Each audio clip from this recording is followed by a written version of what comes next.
il Santo Padre Leone, a tutti i fedeli presenti e a quelli che ricevono la sua benedizione a mezzo della radio, della televisione e delle Indian altre cardinal tecnologie Robert di Prevost comunicazione പുതിയ പോപ്പായി തെരഞ്ഞെടുക്കപ്പെട്ടു. വാർത്തയുടെ scienza വിശദാംശങ്ങളുമായി plenaria nella John forma Lawrence stabilita ചേരുന്നു. dalla Chiesa. John Lawrence, കർദിനാൾ Robert Prevost പുതിയ പോപ്പായി തെരഞ്ഞെടുക്കപ്പെട്ടിരിക്കുന്നു. വിവരങ്ങൾ. പ്രവചനങ്ങളെയും കണക്കുകൂട്ടലുകളും എല്ലാം അപ്രസക്തമാക്കിക്കൊണ്ട് കത്തോലിക്ക സഭയ്ക്ക് പുതിയ ഇടയനുണ്ടായിരിക്കുന്നു.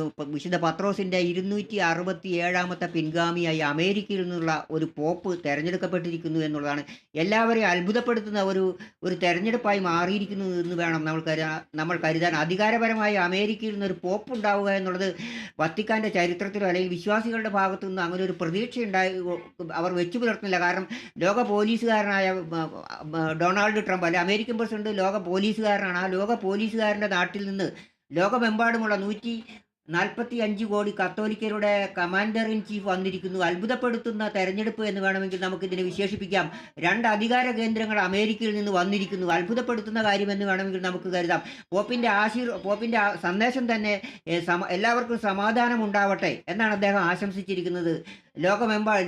പശ്ചിമേഷ്യയിലും ഏഷ്യയിലും എല്ലാം തന്നെ യൂറോപ്പിലും എല്ലാം തന്നെ യുദ്ധം കൊടുമ്പിരിക്കൊണ്ടിരിക്കുന്ന യുക്രൈനിലും ഗാസയിലും അതുപോലെ ഇപ്പോൾ ഇന്ത്യ പാക് അതിർത്തിയിലും യുദ്ധം കൊടുമ്പിരിക്കൊണ്ടിരിക്കുന്ന ഒരു സാഹചര്യത്തിൽ പോപ്പിൻ്റെ സന്ദേശം തന്നെ വളരെ വ്യക്തമാണ്. എല്ലാവർക്കും സമാധാനം ഉണ്ടാവട്ടെ, സമാധാനം പുലരട്ടെ. അതായത് സമാധാനത്തിന് ആഹ്വാനം ചെയ്തുകൊണ്ട് സമാധാനത്തിന് വേണ്ടി പ്രാർത്ഥിക്കാം, സമാധാനത്തിന് വേണ്ടി പ്രയത്നിക്കാം എന്ന് ആഹ്വാനം ചെയ്തുകൊണ്ടാണ് അദ്ദേഹത്തിൻ്റെ ആദ്യ സന്ദേശം തന്നെ എന്ന് നമ്മൾ മനസ്സിലാക്കേണ്ടിയിരിക്കുന്നു. അതാണ് ഇപ്പോൾ അദ്ദേഹം ലോകത്തിന് മുന്നിൽ മുമ്പോട്ട് വെച്ചിരിക്കുന്ന സന്ദേശം. അതാണ് താൻ സമാധാനത്തിന് വേണ്ടി പ്രവർത്തിക്കും എന്നുള്ള സന്ദേശമാണ് അദ്ദേഹം മുമ്പോട്ട് വെച്ചിരിക്കുന്നത്.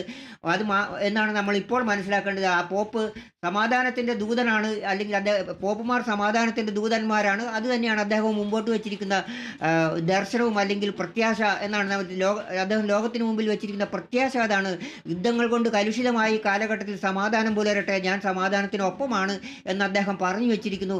എല്ലാവരുടെയും പ്രതീക്ഷകളെ അട്ടിമറിച്ചുകൊണ്ടാണ് അമേരിക്കയിൽ നിന്ന് ഈ പോപ്പ് ഉണ്ടായിരിക്കുന്നത്. പല കർദിനാൾമാർ വത്തിക്കാനിൽ ദീർഘകാലമായി ഉയർന്ന പദവികളിലിരിക്കുന്ന കർദിനാൾമാരുടെ പേരുകൾ പറഞ്ഞു കേട്ടിരുന്നു, പ്രഗത്ഭരായ കർദിനാൾമാരുടെ പേരുകൾ പറഞ്ഞു കേട്ടിരിക്കുന്നു. പക്ഷേ അവരെ എല്ലാം പിന്തള്ളിക്കൊണ്ട് നാലാമത്തെ റൗണ്ടിൽ പോപ്പ് ഉണ്ടായിരിക്കുന്നു. ഈ നൂറ്റാണ്ടിലെ കോൺക്ലേവുകളുടെ ചരിത്രം ഏതായാലും തിരുത്തപ്പെട്ടിട്ടില്ല. ഫ്രാൻസിസ് പാപ്പ 4ാമത്തെ റൗണ്ടിലാണ് തിരഞ്ഞെടുക്കപ്പെട്ടത്. ഇപ്പോൾ ഇതാ 4ാമത്തെ റൗണ്ടിൽ തന്നെ വത്തിക്കാൻ ആഗോള 145 കോടി കത്തോലിക്കരുടെ മേധാവിയും 4ാമത്തെ റൗണ്ടിൽ തന്നെ തിരഞ്ഞെടുക്കപ്പെട്ടിരിക്കുന്നു. അതായത് കർദിനാൾമാർ കൂടുതൽ സങ്കീർണമായി തല പുകച്ചിട്ടില്ല എന്ന് വേണം നമുക്ക് മനസ്സിലാക്കാൻ. 4ാമത്തെ റൗണ്ടിൽ തന്നെ മാർപ്പാപ്പ ഉണ്ടായിരിക്കുന്നു എന്നുള്ളത് തന്നെ അത്ഭുതപ്പെടുത്തുന്ന കാര്യമല്ല. എന്നിരുന്നാൽ പോലും ഈ പാപ്പായുടെ തെരഞ്ഞെടുപ്പ് ലോകത്തെ അത്ഭുതപ്പെടുത്തുന്നതാണ്, കത്തോലിക്ക വിശ്വാസികളെ അത്ഭുതപ്പെടുത്തുന്നതാണ്. കാരണം അമേരിക്കയിൽ ഏതാണ്ട് 35 ലക്ഷം കത്തോലിക്കർ മാത്രമേ ഉള്ളൂ എന്നുള്ളത് നമ്മൾ മനസ്സിലാക്കണം. ലോകത്തെ ഏറ്റവും വലിയ കത്തോലിക്ക രാജ്യങ്ങളായ ബ്രസീലോ അല്ലെങ്കിൽ അർജന്റീനയോ അല്ലെങ്കിൽ ഏഷ്യയിലേക്ക് നോക്കിയാൽ മനിലയോ അല്ലെങ്കിൽ ആഫ്രിക്കയിൽ നിന്നോ ഒന്നും ഒരു കർദിനാൾ തിരഞ്ഞെടുക്കപ്പെട്ടില്ല, പോപ്പായി തിരഞ്ഞെടുക്കപ്പെട്ടില്ല. അമേരിക്കയിൽ നിന്ന് ഒരു കർദിനാൾ തിരഞ്ഞെടുക്കപ്പെട്ടിരിക്കുന്നു. 20 കർദിനാൾമാർ മാത്രമാണ് അമേരിക്കയിൽ നിന്നുള്ളത്. യൂറോപ്പിൽ നിന്നുള്ളത് 53 കർദിനാൾമാരാണ്. ഏഷ്യയിൽ നിന്നുള്ളത് 24 കർദിനാൾമാരാണുള്ളത്. അപ്പോൾ എല്ലാ ഭൂഖണ്ഡങ്ങളിൽ നിന്നുള്ള വോട്ട് അദ്ദേഹത്തിന് കിട്ടിയിരിക്കുന്നു എന്ന് വേണമെങ്കിൽ നമുക്ക് മനസ്സിലാക്കാം. ഏതായാലും 4ാമത്തെ റൗണ്ടിലാണ് 3/2 ഭൂരിപക്ഷമായ 89 വോട്ട് മറികടന്നുകൊണ്ട് അദ്ദേഹം വിജയിച്ചിരിക്കുന്നു എന്ന് നമ്മൾ മനസ്സിലാക്കാം. ഈ പോപ്പിനെ കുറിച്ചുള്ള എന്താണ് ഈ പോപ്പിനെ വിക്കിപീഡിയയിൽ തിരഞ്ഞാൽ തന്നെ കാര്യമായി കാണുന്നില്ല. ഈ കർദിനാളിനെ അമേരിക്കയിലെ അൽബനായിൽ നിന്നുള്ള കർദിനാളാണ് ഇദ്ദേഹം. 1955 ഇദ്ദേഹത്തിൻ്റെ ജനനം. 69 വയസ്സ് മാത്രമാണുള്ളത്. 2014 പോപ്പ് ഫ്രാൻസിസ് ആണ് ഇദ്ദേഹത്തെ വാഴിച്ചത്. ഇദ്ദേഹം വത്തിക്കാനിൽ പല ചുമതലകളും വഹിച്ചിട്ടുണ്ട്.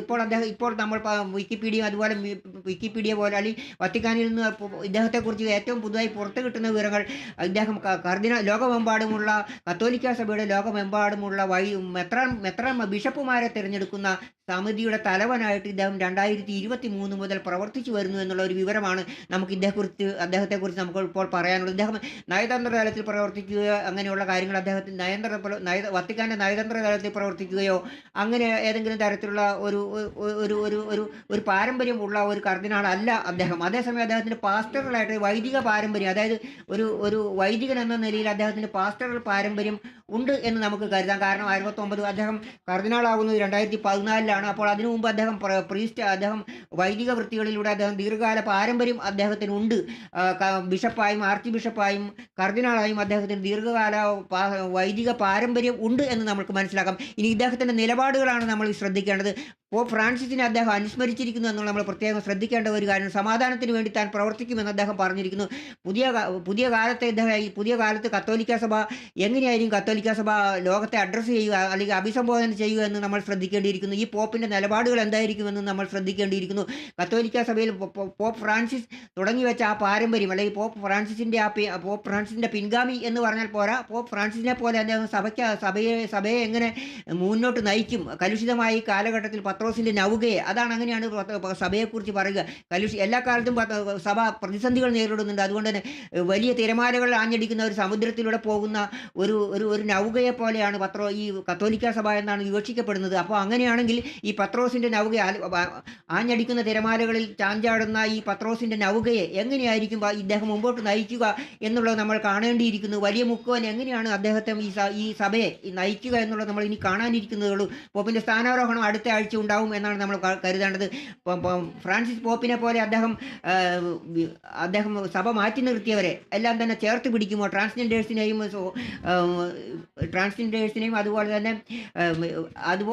തന്നെ വിവാഹമോചിതരെയും പുനർവിവാഹിതരെയും അതുപോലെ തന്നെ ഹോമോസെക്ഷൽസിനെയും അതുപോലെ എല്ലാം തന്നെ അദ്ദേഹം പോപ്പ് ഫ്രാൻസിനെ പോലെ അദ്ദേഹം ചേർത്ത് പിടിക്കുമോ? അതോ അദ്ദേഹം യാഥാസ്ഥിതിക നിലപാടുകളിലേക്ക് പോകുമോ? അതോ യാഥാസ്ഥിതികനും പരിഷ്കരണവാദിയുമായി ഉള്ള ഒരു പാപ്പയായി മധ്യപാതയെ പിന്തുടരുന്ന ഒരു പോപ്പാവുമോ എന്നുള്ളത് തന്നെ ഇനി ലോകം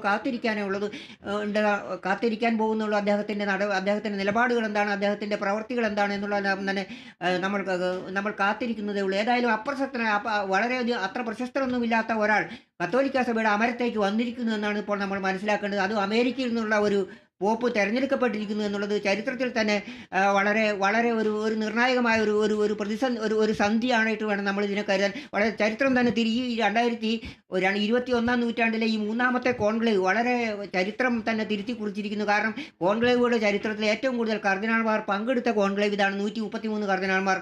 കഴിഞ്ഞ 2 കോൺക്ലേവുകൾ പങ്കെടുത്തത് 117 പേർ മാത്രമാണ്. അപ്പോൾ കോൺക്ലേവ് കത്തോലിക്ക സഭയുടെ മാർപ്പാപ്പയെ തിരഞ്ഞെടുക്കുന്നതിന് കോൺക്ലേവുകൾ എന്ന് മുതലാണ് ആരംഭിച്ചത്. ആ കോൺക്ലേവുകളിൽ ഏറ്റവും കൂടുതൽ കർദിനാൾമാരുടെ പ്രാതിനിധ്യം ഉണ്ടായത് ഇത്തവണയാണ്. 135 കർദിനാൾമാർക്കാണ് വോട്ടവകാശം ഉണ്ടായിരുന്നത്. അതിൽ ഒരാൾ പങ്കെടുക്കുന്നില്ല എന്നറിയിച്ചു. മറ്റൊരാൾ ചില കാരണങ്ങളാൽ ഒഴിവാക്കപ്പെട്ടു.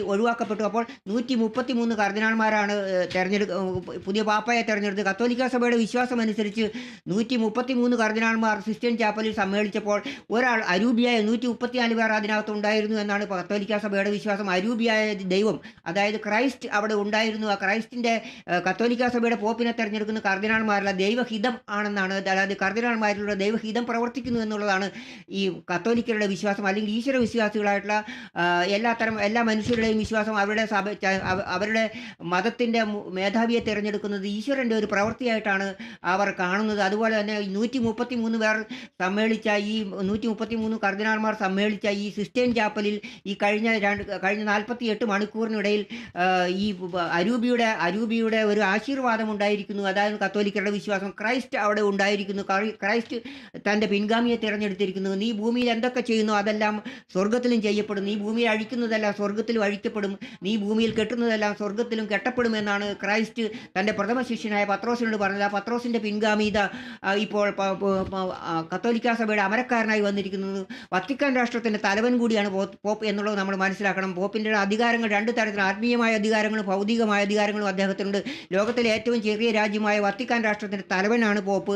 അതോടൊപ്പം തന്നെ റോമാ രൂപയുടെ ബിഷപ്പും കൂടിയാണ് പോപ്പ്. അപ്പോൾ പോപ്പ് വത്തിക്കാൻ രാഷ്ട്രത്തിൻ്റെ തലവനാണ്, ആഗോള കത്തോലിക്കരുടെ അധ്യക്ഷനാണ്, മേധാവിയാണ്, 145 കോടി കത്തോലിക്കരുടെ കമാൻഡർ ഇൻ ചീഫാണ്.